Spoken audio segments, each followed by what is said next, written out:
America और Israel क्या विनाशकारी जंग की तैयारी कर चुके हैं? क्या अमेरिका और इजराइल फिर से ईरान पर हमला करने वाले हैं? क्या ईरान और अमेरिका के बीच शांतिपूर्ण वार्ता पूरी तरह से विफल हो चुकी है? तो फिर अमेरिकी राष्ट्रपति ट्रंप ये क्यों कह रहे हैं कि ईरान समझौता कर ले? क्या ट्रंप का ये बयान दुनिया की नजरों में धूल झोंकने जैसा है? क्या ट्रंप ईरान से हार स्वीकार करने का बोझ सहन नहीं कर पा रहे हैं? ये तमाम सवाल हैं जो सबको परेशान कर रहे हैं, क्योंकि अमेरिका सीज फायर अपनी शर्तों पर कर रहा है। तो क्या अमेरिका ईरान पर हमला करने की तैयारी कर रहा है? क्या अमेरिका फिर से वार करने वाला है? नमस्कार दोस्तों, मैं गंगा प्रसाद, आप देख रहे हैं वॉच न्यूज। क्योंकि जो तैयारी दोनों तरफ से की जा रही है वो महाविनाशकारी जंग में सबसे भयानक साबित होने वाली है। अमेरिकी बॉम्बर वार रेडी हैं, जिसका वीडियो अमेरिका की सेंट्रल कमांड ने जारी किया है। अमेरिका के एयरक्राफ्ट कैरियर तैयार हैं, जिन पर कॉम्बैक्ट हेलीकॉप्टर मॉक ड्रिल कर रहे हैं। एयरक्राफ्ट कैरियर से जेट उड़ान भर रहे हैं। अरब सागर में कैरियर आगे बढ़ रहे हैं। जंग की नई डिप्लोमेसी के साथ ईरान की चौखट में आकर अमेरिका पूरी तरह से शिकंजा कसना चाहता है। इसीलिए अमेरिका मिडिल ईस्ट में अपने सबसे खतरनाक सैन्य बेड़े तैनात कर रखे हैं। माना जा रहा है कि अगर जंग की चिंगारी फिर से भड़की तो फिर इस बार तबाही पहले से कहीं ज्यादा विनाशकारी और विध्वंसक होगी, जिसके निशाने पर सिर्फ ईरान की बारूदी ठिकाने या सैन्य ठिकाने नहीं हैं, बल्कि इस बार जंग के बारूदी शोलों की आग में रिहायशी इलाके भी झुलसने वाले हैं। जबकि समंदर के रास्ते पर तैनात अमेरिकी नेवी अपना खतरनाक ऑपरेशन लॉन्च कर सकती है, जिसकी चर्चा अमेरिकी मीडिया में सूत्रों के हवाले से हो रही है। अमेरिका ने अब सैन्य विकल्पों को एक बार फिर से आजमाने की तैयारी कर ली है। अमेरिकी सेना जिन विकल्पों पर विचार कर रही है उनमें एक है शॉर्ट एंड पावरफुल अटैक। इस हमले के पीछे ईरान की बची कुची ताकत को भी खत्म करना है। ईरान में मौजूद संवर्धित यूरेनियम को निकालना भी अमेरिका का मिशन है। इसके अलावा हॉर्मुज पर कब्जा करके आवाजाही को सामान्य बनाना है। सवाल ये है कि जो ईरान कर रहा है क्या वो अमेरिका नहीं करेगा?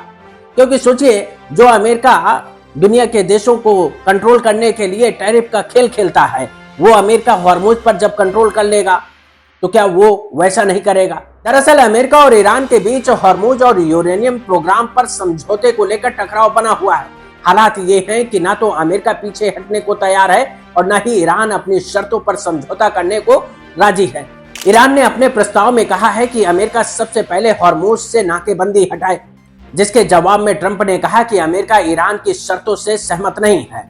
ईरान ने शर्त रखी है कि अमेरिका हॉर्मुज से पीछे हटे तभी न्यूक्लियर प्रोग्राम पर बात होगी, जिसके जवाब में ट्रंप ने कहा कि पागल के हाथ में न्यूक्लियर नहीं रहने देंगे। ईरान ने प्रस्ताव में मिसाइल प्रोग्राम पर बातचीत से साफ इनकार कर दिया है, जबकि ट्रंप का मानना है कि ईरान के नए प्रस्ताव से समझौता संभव नहीं है। इसी टकराव को लेकर अमेरिकी राष्ट्रपति ट्रंप का पारा बढ़ता जा रहा है, जिसको लेकर अमेरिकी राष्ट्रपति ने कहा कि अब ईरान के पास दो ही विकल्प हैं।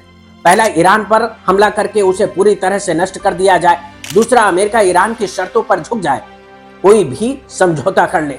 लेकिन अमेरिका के बदलते तेवर और ईरान के अडिग रवैये के चलते समझौता होने के आसार बहुत ही कम दिखाई दे रहे हैं। माना जा रहा है कि यह टकराव जल्द ही महाविनाशकारी जंग में तब्दील हो सकता है, क्योंकि दोनों देशों के बीच शांति प्रस्ताव की उम्मीदें लगभग टूट चुकी हैं। क्योंकि अमेरिका के प्रपोजल पर ईरान के 14 पॉइंट का एक प्रपोजल पाकिस्तान के जरिए अमेरिका को भेजा गया है, जिस पर ट्रंप ने रिव्यू करने की बात कही है। ऐसा लगता है जैसे अमेरिका विनाशकारी जंग की तैयारी के लिए सीज फायर के बहाने सिर्फ वक्त ले रहा है, और इस वक्त को बढ़ाने के लिए कभी सीज फायर तो कभी बातचीत का हवाला दिया जा रहा है। क्योंकि अमेरिका के 9 पॉइंट प्रपोजल पर ईरान ने जो प्रस्ताव भेजा है उसमें भविष्य के हमलों के खिलाफ सिक्योरिटी गारंटी शामिल है। आसपास के इलाकों में यूएस फोर्स को हटाना भी शामिल है।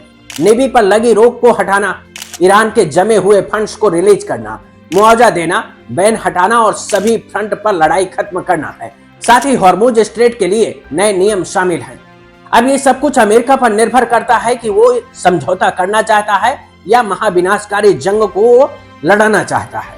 क्योंकि अमेरिका ईरान की चौतरफा घेराबंदी करने में जुटा है, यानी कि तनाव को बढ़ाना और हॉर्मुज पर टकराव को जारी रखना उसके प्लान का हिस्सा है।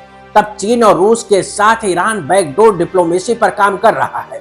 हालात तेजी से बदल रहे हैं। जंग के मोर्चे पर अमेरिका सैन्य बेड़ों की बढ़ती तैनाती बताती है कि बारूदी कोहराम का जलजला जल्द आने वाला है।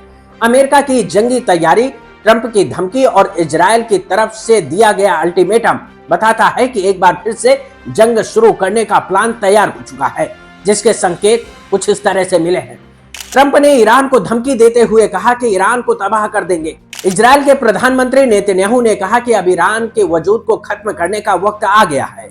वहीं अरब देशों में अमेरिकी सेना की बढ़ती तैनाती से जंग की ज्वाला भड़कने का अंदेशा बढ़ रहा है, जबकि मिडिल ईस्ट में यूएई जैसे देशों की अमेरिका सुरक्षा बढ़ा रहा है।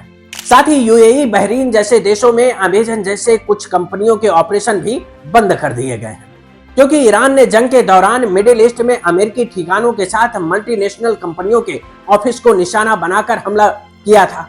अमेरिका की इस तैयारी पर ईरान की नजर है, जिस पर ईरान के सीनियर मिलिट्री अधिकारी मोहम्मद जाफर असदी ने आशंका जताई है कि अमेरिका के साथ फिर से युद्ध शुरू हो सकता है।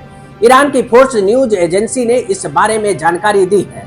उन्होंने कहा कि ईरान की सेना पूरी तरह से तैयार है और अगर अमेरिका कोई गलत कदम उठाता है तो जवाब दिया जाएगा। अमेरिका किसी भी समझौते या वादे का पालन नहीं करता है। अमेरिकी अधिकारियों के बयान और कदम ज्यादातर दिखावटी और मीडिया के लिए होते हैं। उनका मकसद पहले तेल की कीमतों को गिरने से रोकना और दूसरा अपनी बनाई हुई मुश्किल स्थिति से बाहर निकलना है। इसमें कोई दो राय नहीं है कि अमेरिका जंग के मोर्चे से बाहर निकलना चाहता है, लेकिन वो हार का तगमा लेकर दुनिया के सामने नहीं आना चाहता है। इसीलिए अमेरिका ईरान के खिलाफ जंग के मोर्चे पर फिर से तबाही का बारूद बरसाने की तैयारी कर रहा है, ताकि ईरान को घुटने टेकने के लिए मजबूर किया जा सके। सवाल है कि अमेरिका की युद्ध नीति और हॉर्मुज पर नाकेबंदी के साथ ईरान कब तक जंग के मोर्चे पर खड़ा रहेगा। नमस्कार दोस्तों। Subscribe to our YouTube channel and press the bell icon to get the latest update.